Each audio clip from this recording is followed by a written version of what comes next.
വെള്ളച്ചാട്ടത്തിലേക്ക് പന്തടിച്ചുവിട്ട റിസ്വാനിന് international. ലോകത്തെ ഏറ്റവും അധികം ആളുകൾ കണ്ട ഇൻസ്റ്റഗ്രാം റീലായി റിസ്വാന്റേത്.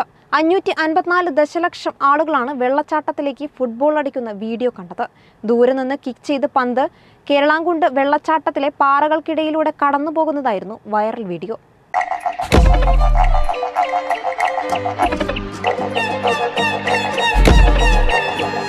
സുഹൃത്തുക്കൾക്കൊപ്പം കേരളാംകുണ്ട് വെള്ളച്ചാട്ടത്തിലെത്തിയപ്പോൾ നടത്തിയ ഒരു ചെറിയ പൊടിക്കൈ പ്രയോഗം അത് ഇത്ര വലിയ ഹിറ്റാകുമെന്നൊരിക്കലും റിസ്വാൻ കരുതിയിരുന്നില്ല. ഫുട്ബോളിലെ രാജാക്കന്മാരായ ജർമ്മനി, ഫ്രാൻസ്, സ്പെയിൻ എന്നീ 3 രാജ്യങ്ങളിലെ ജനസംഖ്യ ചേർത്തുവെച്ചാൽ എത്ര വരുമോ അതിനേക്കാൾ കൂടുതലാണ് ഇന്ന് റിസ്വാന്റെ വീഡിയോയുടെ കാഴ്ചക്കാരുടെ എണ്ണം. 555 ദശലക്ഷം ആളുകളാണ് റിസ്വാന്റെ ഫ്രീ സ്റ്റൈൽ വീഡിയോ ഇതിനകം കണ്ടത്. ദൂരെ നിന്ന് റിസ്വാൻ കിക്ക് ചെയ്ത് തൊടുത്തുവിട്ട പന്ത് കരുവാരക്കുണ്ട് കേരളാംകുണ്ട് വെള്ളച്ചാട്ടത്തിലെ പാറകൾക്കിടയിലൂടെ കടന്നുപോകുന്ന വീഡിയോ ലോകത്തെ ഏറ്റവും അധികം ആളുകൾ കണ്ടുകൊണ്ടിരിക്കുന്നത്. ഇതിലൂടെ ഗിന്നസ് വേൾഡ് റെക്കോർഡിന്റെ അംഗീകാരവും റിസ്വാനെ തേടിയെത്തി. ജനുവരി 8-നാണ് റിസ്വാനെ തേടി ഗിന്നസ് അംഗീകാരം എത്തിയത്.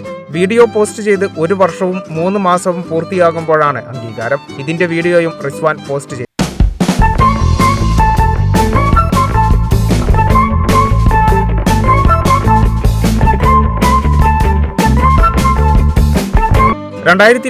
നവംബറിലാണ് റീൽ പോസ്റ്റ് ചെയ്തത്. 10 മിനിറ്റിനുള്ളിൽ 2 ലക്ഷം പേർ കണ്ട വീഡിയോ അന്ന് വൈകുന്നേരം തന്നെ മില്യൺ വ്യൂവേഴ്സിലെത്തി. പിന്നെ നടന്നത് ചരിത്രം. ഇന്ന് 92 ലക്ഷം ലൈക്കും 43,000 കമന്റുകളുമായി റിസ്വാന്റെ വീഡിയോ മുന്നേറുകയാണ്. ഫുട്ബോളും അല്ലാത്ത വസ്തുക്കളും ഉപയോഗിച്ച് നിരവധി റീൽ കണ്ടന്റുകൾ ക്രിയേറ്റ് ചെയ്ത് പോസ്റ്റ് ചെയ്യാറുള്ള റിസ്വാന്റെ വീഡിയോകൾ പലതും ദശലക്ഷക്കണക്കിന് കാഴ്ചക്കാരുള്ളതാണ്.